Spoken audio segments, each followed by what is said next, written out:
Eu queria que você abrisse a sua Bíblia lá em Lucas, capítulo de número 8.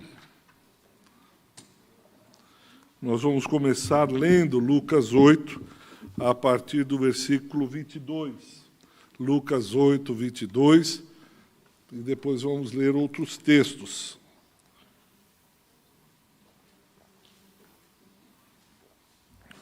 É uma passagem bem conhecida.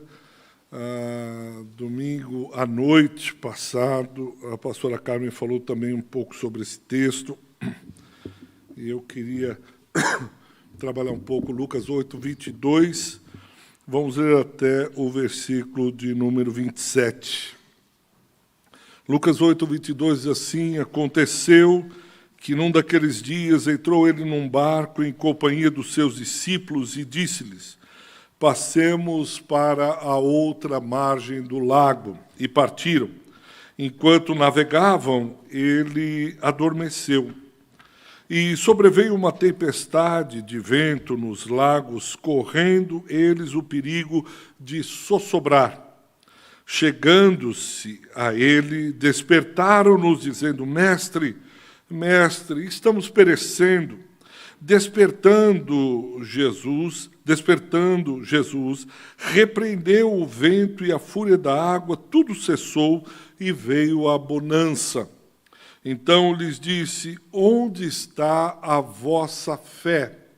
Eles, possuídos de temor e admiração, diziam uns aos outros: quem é esse que até o vento e as ondas repreende e lhe obedecem? Então rumaram para a terra dos Gerazenos, fronteira da Galileia. Logo ao desembarcar, veio da cidade ao seu encontro um homem possesso de demônios, que havia muito não se vestia, nem habitava em casa alguma, porém vivia nos sepulcros. Que Deus abençoe a leitura e a explanação da sua palavra. Essa passagem é muito conhecida. Jesus convoca os seus discípulos. Você vai ler essa mesma passagem em Mateus 8, em Marcos 4, falando de Jesus, dizendo aos discípulos: olha, vamos à outra margem. Chegando à outra margem, está lá um homem possesso por muitos demônios, gadareno ou gerazeno, dependendo da tradução. Chegando lá, esse homem, Deus pergunta qual o nome, Jesus pergunta qual o nome dele, diz Legião, porque somos muitos. Eu creio que Jesus permitiu esse conhecimento para que pudéssemos saber que um homem pode ser possuído por uma legião, vários demônios. Mas, quando eles estão indo até a outra margem, cumprindo a missão, cumprindo o que o mestre havia pedido a eles, de repente, do nada, vem uma tempestade. Vem uma turbulência e eles ficam desesperados, a ponto de dizer: nós vamos morrer, acabou. É muito grande isso que está acontecendo. E eles despertam Jesus e Jesus está dormindo. Eles despertam Jesus, e Jesus repreende o mar, repreende o vento, e aí Jesus faz uma pergunta no versículo 25, diz: onde é que está a fé de vocês? Onde que está a fé? Onde é que está a fé? Uma pergunta que se diz: espera aí, nós estamos obedecendo a sua ordem, fomos para outra margem, vem a tempestade que a gente não sabe de onde veio, porque veio, que horas vai embora. A gente está tentando aqui navegar de um lado para o outro, está tentando se encontrar no meio dessa tribulação, no meio dessa tempestade, e ainda vem, quando o senhor acorda, ainda dá bronca na gente. Ainda pergunta onde é que está a nossa fé. É interessante isso, né? E não é difícil, na minha vida e na sua vida, a gente perceber que muitas vezes nós estamos como os discípulos. Vem a tragédia, vem a tribulação, vem o sofrimento, vem a luta, vem o desentendimento.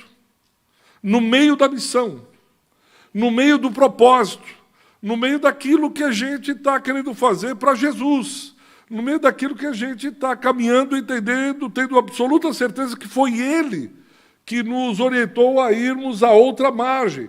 Nós não fizemos um mapa próprio, nós não dissemos que nós é que queríamos, não foi nem ao menos um desejo da nossa parte, simplesmente estamos obedecendo aquilo que o mestre disse. Vamos à outra margem, subimos o barco e estávamos indo. E duas coisas que nós precisamos entender, que talvez respondam um pouco da pergunta: onde está a vossa fé?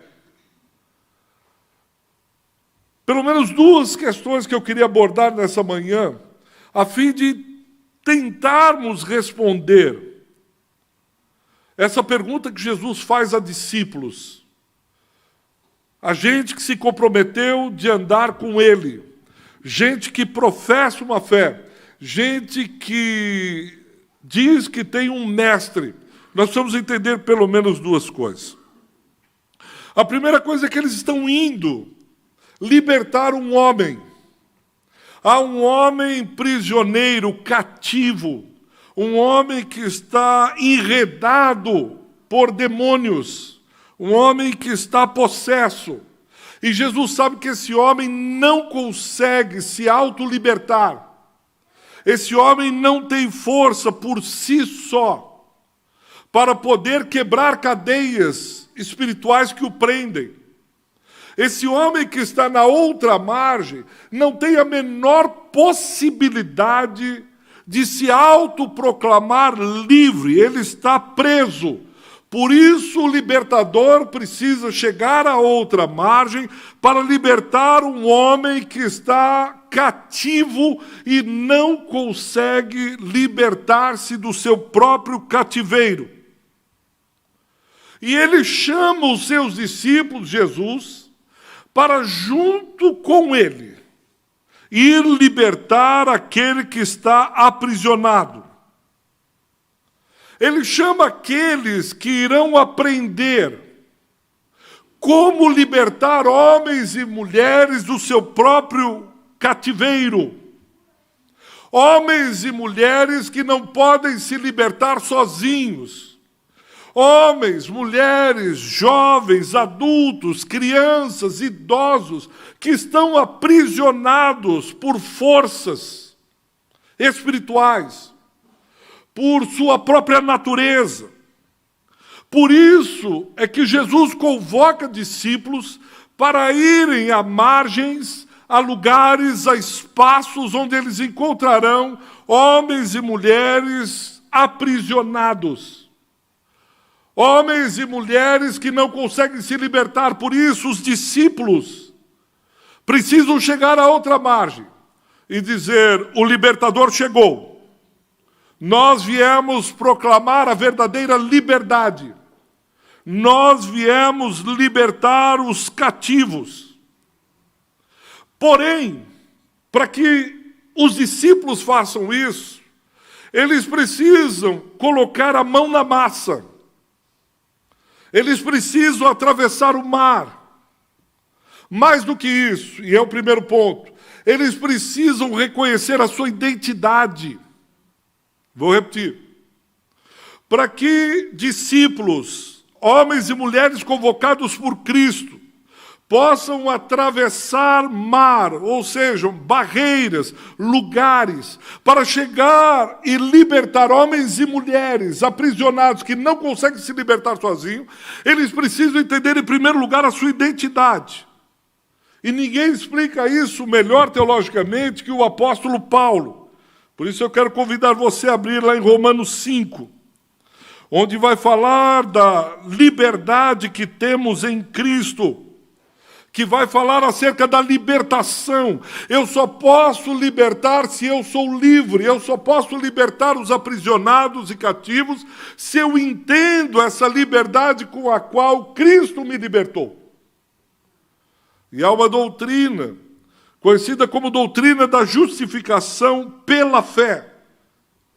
Está lá em Romanos capítulo 5, versículos de 1 a 5. Então você pode abrir o seu aparelho celular, você pode abrir sua Bíblia, pode marcar, porque isso é que vai trazer essa identidade de homens e mulheres livres. Você precisa ter isso cravado no seu coração. Se o Espírito Santo nessa manhã não der um entendimento a você dessa sua identidade, que diz que você é livre, justificado em Cristo, dificilmente você consegue libertar outros. Porque um preso não pode libertar outro preso. Porque quando fosse libertar outro preso, ele diria, mas você também está cativo, você também está preso, você está algemado. Você quer me libertar sendo algemado? Você está louco? Está birulento? Não entendeu nada. Por isso, o apóstolo Paulo, em Romanos, capítulo 5, ele vai dizer sobre essa liberdade, essa justificação. Justificação pela fé, resumido, guarde isso. É ser declarado justo diante do tribunal de Deus, com base e fundamento na justiça de Cristo. Ou seja, eu estava aprisionado nos meus delitos e pecados. Eu estava morto. Eu não tinha condições, eu estava como aquele homem possesso, cheio de espíritos imundos. Quando Cristo morre na cruz, Ele paga a minha dívida. Eu era devedor. Em Adão e Eva o homem pecou. Adão representava a raça humana. Então o homem caiu quando ele desobedeceu a Cristo. Gênesis 2 e 3. Quando ele diz para não comer da árvore do fruto do bem e do mal, o homem vai lá e come aquele fruto. Ele cai. O universo caiu, a natureza caiu, todos caíram. Todos estão destituídos da glória. Todos estão cativos, todos estão presos. Ninguém podia pagar essa dívida. Havia uma dívida no universo. O cosmos reclamava, a justiça de Deus reclamava. O homem tem dívida comigo. Então eu não sou mais justo. Eu não consigo, por esforço próprio, chegar até Deus. Até aí tudo bem. Você disse, até aí eu sei, pastor. Porém, quando Cristo morre, Ele paga a dívida. Isso também sei, pastor. Ele pagou a minha dívida, o meu preço. Ok. O sangue de Cristo pagou. Eu não tenho mais dívidas com Deus. Como? Por Cristo. Agora eu estou justificado pela fé. Se o diabo, um homem, quem quer... Eu não tenho dignidade, a minha dignidade vem por Cristo. Eu não tenho justiça própria, a minha justiça é por Cristo. A justificação é o direito legal de ter acesso à comunhão com Deus. Isso se dá pela fé. Por isso que ele vai dizer aqui, onde está a vossa fé? Fé de que Cristo fez o que eu não poderia fazer. Fé no sacrifício de Cristo. Por isso Paulo, Romanos 5, ele começa dizendo, justificados, pois, mediante a fé. Guarda isso, que isso é importante. Vamos repetir juntos? Justificados, pois, mediante a fé. Mais uma vez. Justificados, pois, mediante a fé. E aí ele vai falar quais são os benefícios da justificação. Se eu não entender isso, se eu não compreender o que aconteceu naquela cruz, eu não tenho a identidade cristã. Eu vou achar que ser cristão é levantar a mão e dizer, quais são os benefícios? Primeiro benefício está no versículo 1. Eu era inimigo, distante de Deus, e agora? Recebido pela fé. Então agora eu tenho paz com Ele. Veja o versículo de número 2. Você passará pelo sofrimento. Você atravessará a luta. Você terá problema com os seus filhos. Você terá perseguição no seu trabalho. Você terá espinhos no seu casamento. Vem a tribulação. E como é que eu faço? Bom, o próprio apóstolo Paulo vai dizer. Ele diz, olha, a tribulação, veja no versículo 3. Eu me glorio nas próprias tribulações. Explica melhor isso, Paulo. Porque nas tribulações elas vão produzir, é um processo dinâmico. Quando eu atravesso a tempestade, o sofrimento, a tribulação, a luta, eu sei que essa tribulação não é uma tribulação vazia, oca, tribulação pela tribulação, o sofrimento pelo sofrimento. Eu não estou pagando questões das gerações passadas, não é questão de karma. Essa tribulação vai produzir em mim perseverança. A perseverança, no versículo de número 4, a perseverança, ela produz experiência. Eu sou um discípulo que tem experiências com Cristo, e que significa dizer que eu passei por muitas lutas, muito sofrimento, muita prova, muita tribulação. Tem gente querendo ser experiente, sem tribulação, perseverante sem tribulação, sem dor, sem sofrimento. Eu quero ter um casamento sadio sem passar por lutas. Eu quero ser um bom profissional, mas sem passar por dificuldades, sem espinhos. Eu quero ser um bom profissional, mas eu não quero o abacaxi da profissão, eu só quero os lucros da profissão. Não dá. Eu quero ser um crente melhor, bem-vindo ao clube. Você vai passar por tribulações, elas vão gerar a perseverança, a experiência, e a experiência, esperança.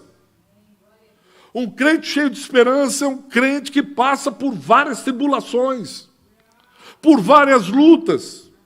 Se você, crente, está sem sofrimento, sem dor, sem luta, reveja a sua vida. Porque como que você vai ser experiente? Como é que você vai crescer? Como vai aumentar a sua esperança? Paulo dá receita. Você quer ver um casamento bem solidificado? Aquele casamento atribulado, que eles vão constantemente no altar, porque eles sabem que ele tem livre acesso. Olha, nós temos que ter paz com Deus. Nós temos acesso até o Pai, por isso nós temos tribulação. A tribulação, ela produz a perseverança, experiência, esperança. Nós temos um casamento esperançoso, cheio de esperança, cheio de fé. Isso é a identidade do cristão. Se você quiser chegar a outra margem e fazer o trabalho de Jesus de Nazaré, o libertador, libertando vidas, espere por tribulações, espere por lutas, espere por provas. E lembra o versículo 1, a justificação vem mediante ou pela... Sabe quando a tribulação, a tempestade, presta atenção nisso, quando a tempestade derruba você e fica complicado, porque é inconsciente, vamos ver se vocês entendem isso que eu vou falar agora, inconscientemente, você começa a crer que a justificação é pelas obras e não é pela fé. Presta atenção nisso. As tribulações se tornam insuportáveis quando eu não entendo essa justificação pela fé e eu começo a querer entender a justificação pelas obras. A tempestade chega e eu vou e me agarro nas obras humanas. Quando eu começo a entender a justificação pelas obras no meio da tempestade, essa tempestade me massacrará. Esse sofrimento acabará comigo. Porque eu começo a achar, como os norte-americanos, loser. Eu sou um perdedor. Está vendo? Eu sou um fracassado. Tudo que tem que dar de errado comigo. Olha, está vendo? Eu não faço nada certo. Eu estou sendo, de alguma maneira, castigado. Ah, eu nasci feinho. Eu sou pobre de maré. Nada dá certo. Justificação é mediante a fé, não são obras humanas. Você não está atravessando a tempestade, ou essa tempestade, esse sofrimento. A questão está dentro de você. Quando você quer, de alguma maneira, resolver os problemas pelas mãos humanas. Começo a achar que eu tenho potencial, mas está dando tudo errado, o que acontece? Aí isso é levado ao desespero. a angústia, a tempestade terrível, porque eu acho que é por obras, deve ser alguma coisa que eu fiz. E muitas vezes não é. É Deus preparando você para chegar com esperança do outro lado da margem. E você está achando que é com você o problema. Ou o contrário também é verdadeiro. Quando eu começo a atravessar a tempestade e começo a achar que essa justificação pelas obras é porque Deus está negociando comigo. Deus, de alguma maneira, Ele percebe como eu atravessei bem a tempestade, Ele vai me dar uma luta e eu vou ser firme, eu vou ser uma mulher guerreira, um homem lutador, e eu vou passar, eu vou fazer, eu vou atravessar essa tempestade, eu vou aquilo, e você começa a colocar o peso em cima de você, levando você a uma autoconfiança. Eu posso, eu consigo, e você vê muita gente caindo nesse erro. Porque quando eu pego para orar, porque se eu me tranco no meu quarto, porque a minha oração, e a gente vê gente correndo atrás da oração forte, da pegada do líder, de roteiros, de receitas. E eu vou passar por isso, porque lá na frente eu mereço uma recompensa. Quantas vezes eu vi isso? Gente no meio da prova, e cantando ele não conseguia dizer, está doendo, está difícil, porque ele diz, não, mas lá na frente Deus vai me dar, lá na frente ele já está pensando no testemunho, ele já está pensando nas redes, eu vou para a rede, e aí eu mudo a voz e, sabe o que eu estava pensando? Estava passando por uma luta terrível, mas eu sabia que eu sou cabeça e não sou cauda, sabia que Deus me veria e me honraria. Ok, é verdade que Deus honra, mas você está colocando a confiança em você. É porque você é bom. E olha, no meio da tribulação eu pensei, o que Deus faria sem mim? Como essa terra te conheceria, Jesus, se não fosse a minha espiritualidade? Então eu caio no outro extremo, porque eu estou querendo justificar as coisas. Eu vejo a tempestade do sofrimento, e estou olhando, dizendo, não, mas eu vou continuar. É uma falsa autoconfiança. Então, a tempestade, o sofrimento, a dor, o luto, me distanciará de Deus, ou me levará a uma falsa autoconfiança. Achando que eu posso justificar, passar, não mais pela fé, mas pela confiança nas minhas obras. E aí a tempestade vai me separando de coisas nas quais eu poderia estabelecer minha esperança. Nesse sentido, a tempestade, o sofrimento, ele é purificador. Porque a tempestade, ela vai fazer com que eu coloque a minha confiança somente em Deus. Eu olho e digo, olha, se não fosse o Senhor naquele vale, se não fosse Deus, eu não teria pernas para correr, eu não superaria esse problema. Mas voltando a Romanos 5, eu começo a olhar a tribulação e isso gera esperança. E o versículo 5, Paulo diz, ora, a esperança não confunde, porque o amor de Deus é derramado em nosso coração pelo Espírito Santo, que nos foi outorgado.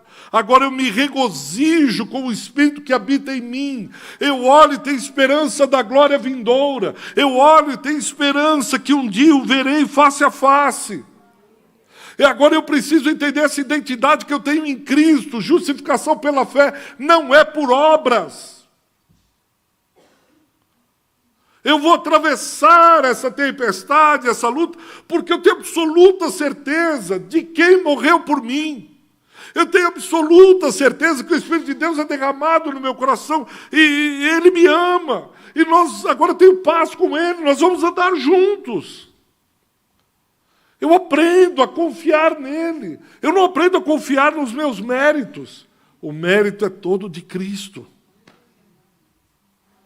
E a segunda questão, voltando lá, Lucas capítulo 5, versículo 22.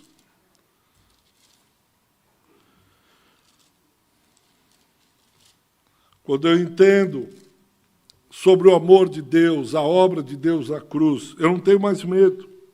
Eu posso ir a outra margem. Eu confio que aquele que começou a boa obra, aquele que me pediu para que fosse a outra margem, ele me fará chegar seguro. Lucas 5, 22, 26.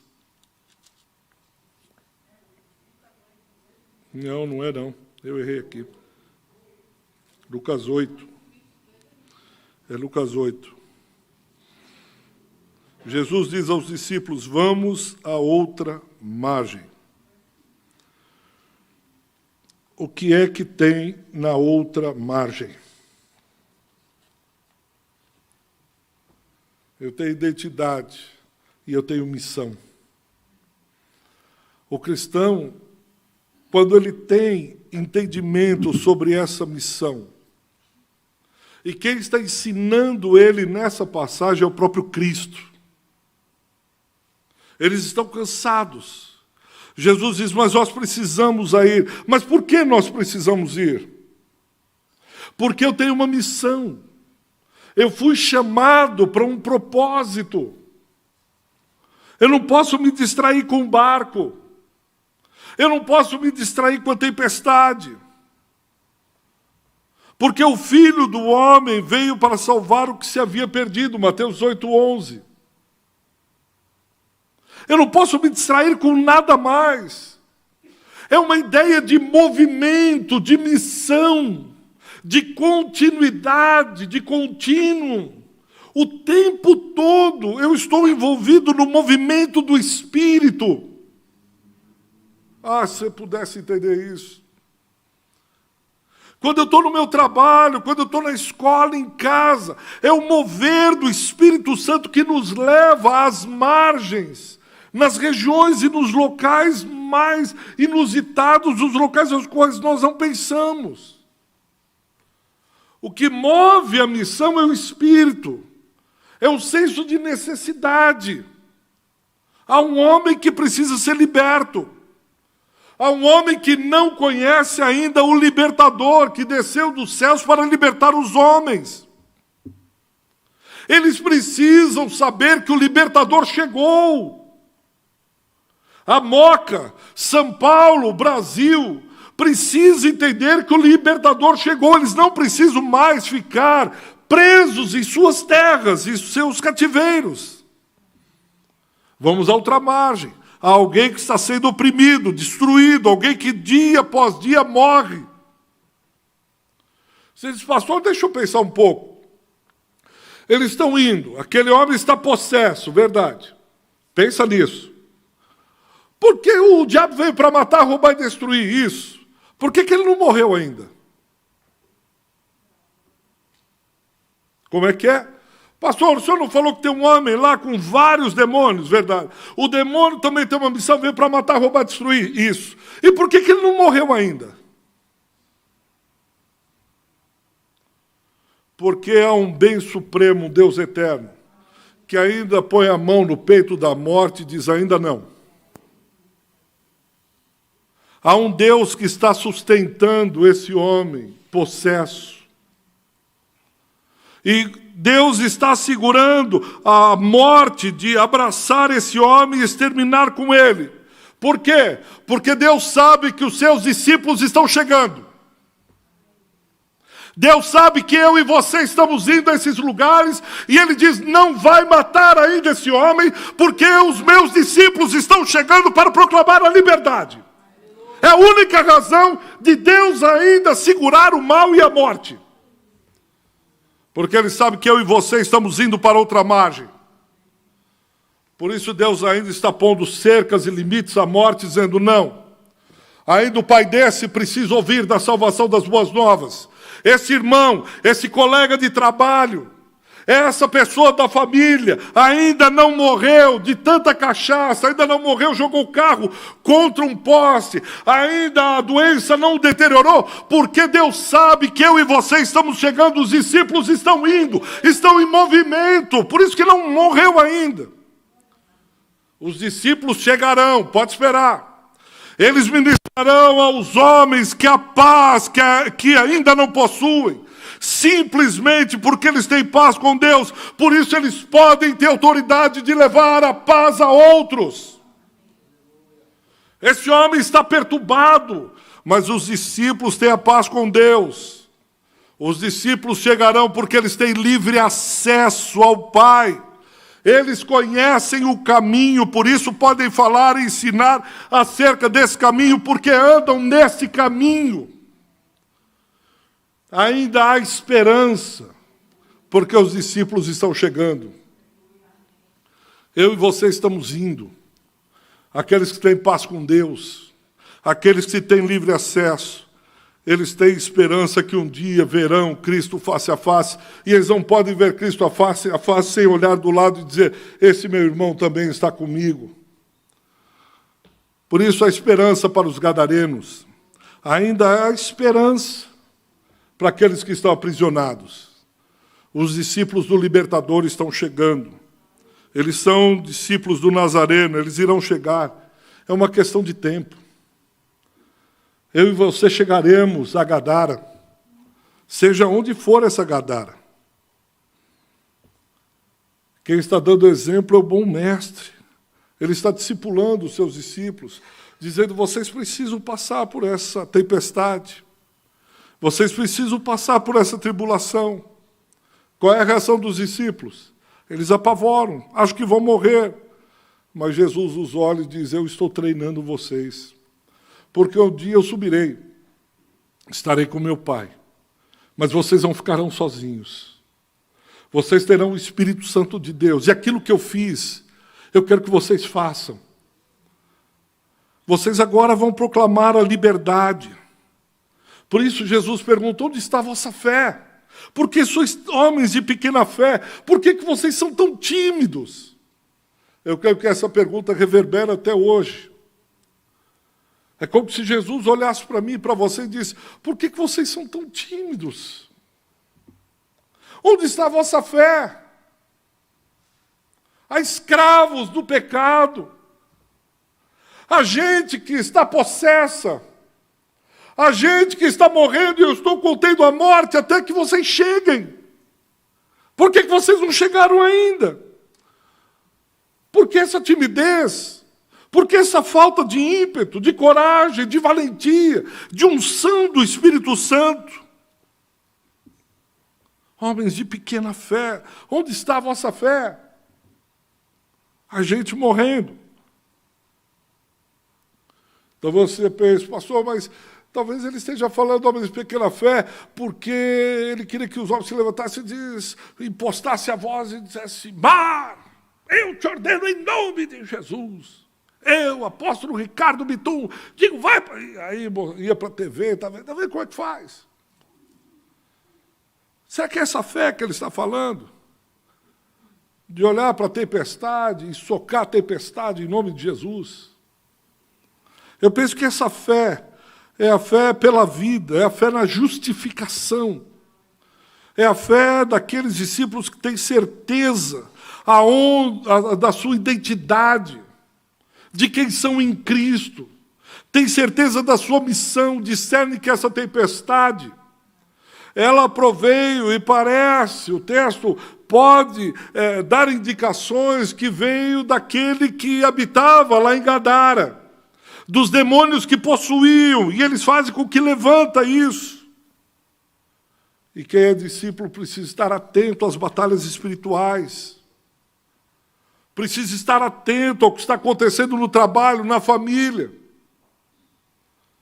Conheci um pastor, estava ouvindo ele palestrar sobre batalha espiritual, um canadense, doutor em teologia.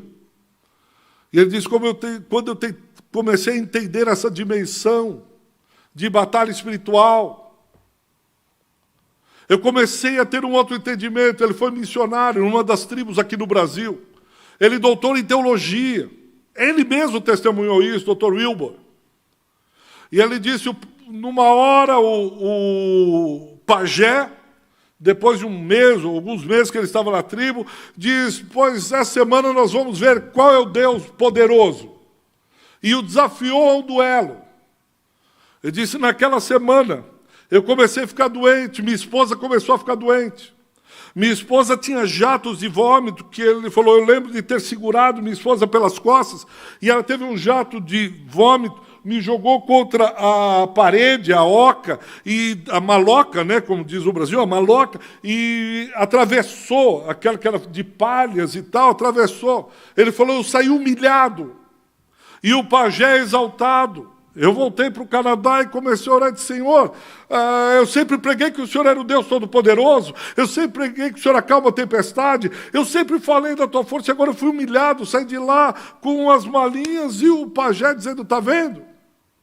E se eu comecei a orar e buscar a Deus, e Deus começou a me trazer a dimensão da batalha espiritual. E eu comecei a estudar e buscar a Deus, até que Deus me orientou que eu voltasse. E quando ele voltou, o pajé disse, pronto para apanhar de novo. Ele falou, mas dessa vez era diferente. Eu discerni as forças espirituais. Eu entendi a minha posição em Cristo. Todo aquele doutorado em teologia não me ajudou naquele momento. Mas a minha experiência com Deus, a experiência que eu tive com Ele, eu precisei apanhar, passar pelo sofrimento, pela humilhação, para sair do outro lado com a esperança. E aí eu fui entender a dimensão da batalha espiritual. E aí quem saiu humilhado foi o pajé. E ele começou a falar sobre o amor de Deus. E aquela tribo se rendeu, parte daquela tribo se rendeu ao amor de Deus. Porque ele não fazia dimensão. Onde eu quero chegar? Nós precisamos entender a dimensão da batalha espiritual na nossa geração, no nosso momento. Os ataques que temos sofridos, as potestades que têm se levantado nessa geração para atacar os nossos filhos, as crianças. Um órgão de pesquisa divulgou essa semana. Uma pesquisa recente, saiu hoje no jornal. Cada 3 brasileiros, 1 é vítima de abuso sexual. Pense comigo, 220 milhões. Cada 3 brasileiros, 1, ou na infância ou na adolescência, sofreu abuso sexual. Seja leve ou mais agressivo, sofreu. Significa que nós temos 1/3 da população brasileira que foi abusado. E são demônios, isso é humano, é violência humana, mas inspirado por demônios que ajudam nessa guerra, nessa batalha espiritual. Traumatizam nossas crianças. Distorcem a visão da sexualidade nos jovens. Por isso que nós estamos fazendo uma conferência, Sexualidade e Identidade Cristã. Porque os dados estão aí à mostra. Pastor, e por que tudo não deturpou? Porque os discípulos de Cristo estão chegando a Genezaré, a Gadara. Os discípulos de Cristo estão vindo proclamando liberdade a essa nação. Dizendo isso é escândalo aos céus, escândalo aos céus. Isso é violência contra as nossas crianças. Herodes tem se levantado mais uma vez para matar as nossas crianças. E a igreja, os discípulos se levantam. Nós precisamos discernir isso, precisamos acordar. Deus me falava ao coração, diga à igreja, para discernir as tempestades do nosso tempo. Para discernir as tempestades da nossa geração. Há pais dormindo, há pais sonolentos, há outros desesperados, há outros achando que vão morrer. Eu preciso trazer a identidade cristã, a voz de libertação. A voz do libertador precisa ressoar em nossos dias. O libertador está chegando, ele tem uma missão. Os seus discípulos têm uma missão. O Espírito do Senhor está sobre mim, disse Jesus, pelo que me ungiu para evangelizar os pobres, enviou-me para proclamar libertação aos cativos, restauração da vista aos cegos, para pôr em liberdade os oprimidos e apregoar o ano aceitável do Senhor. Eu e você, discípulos do Nazareno, temos uma missão. Espere, porque os discípulos estão chegando. Aqueles que porão em liberdade os cativos, curarão, ajudarão a abrir os olhos dos cegos. Tudo isso pela fé em Cristo Jesus, nosso Senhor. Meu irmão, você está chegando, e porque você está chegando, você apregoará as boas novas, porque Ele ungiu para evangelizar. Ele te enviou para proclamar liberdade aos cativos. Você agora, como discípulo do Nazareno, irá restaurar a visão aos cegos. Na força de Jesus de Nazaré, o nosso mestre, você porá em liberdade os oprimidos. E, por fim, você anunciará o ano aceitável do Senhor. Os oprimidos não precisam mais chorar, não precisam mais gritar. A voz dos oprimidos, dos cativos, dos aprisionados chegou até os céus. E os céus estão bradando à igreja do Senhor.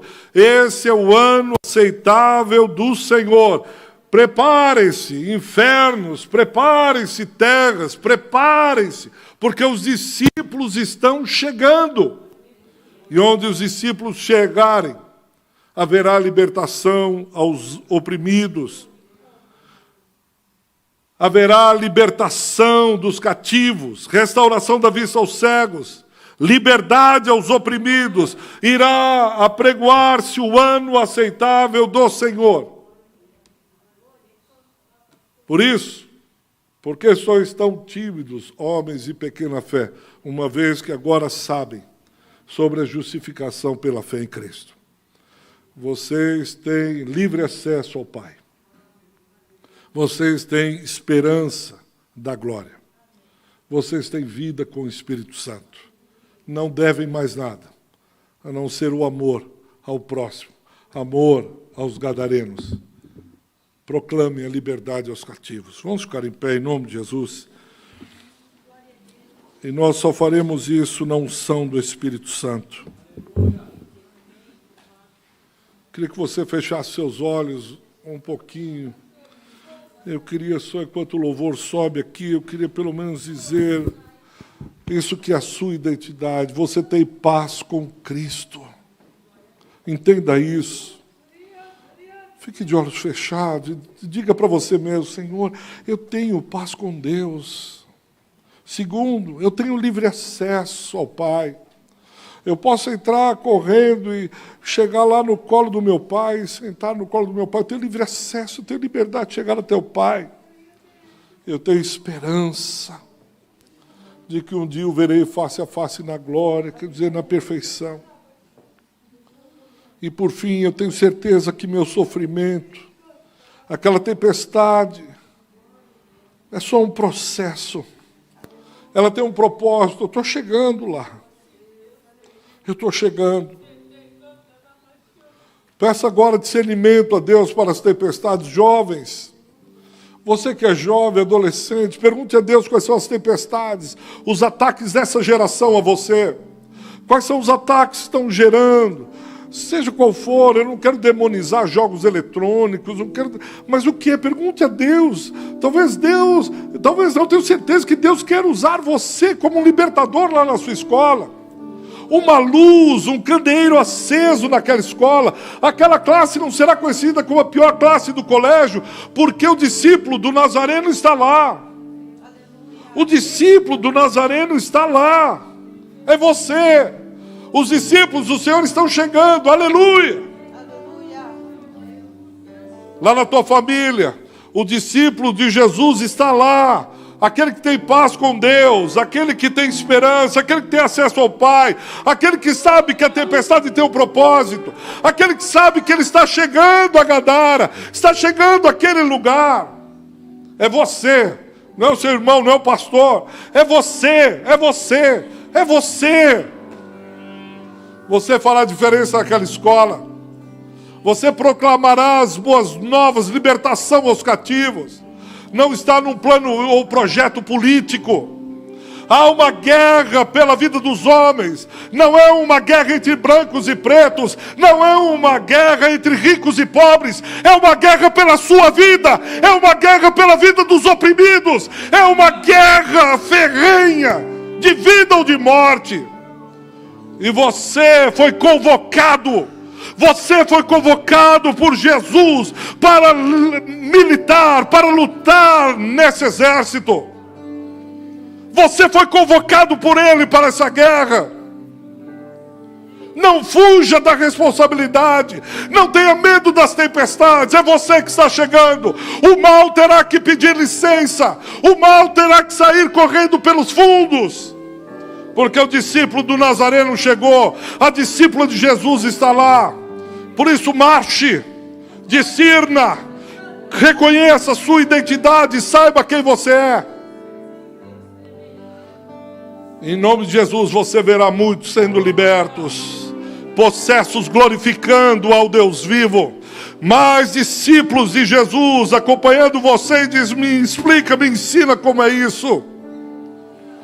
E aí nós veremos nosso país liberto em nome de Jesus. Veremos nossa família rendida aos pés da cruz. Teremos uma nação que busca o Deus vivo. É você.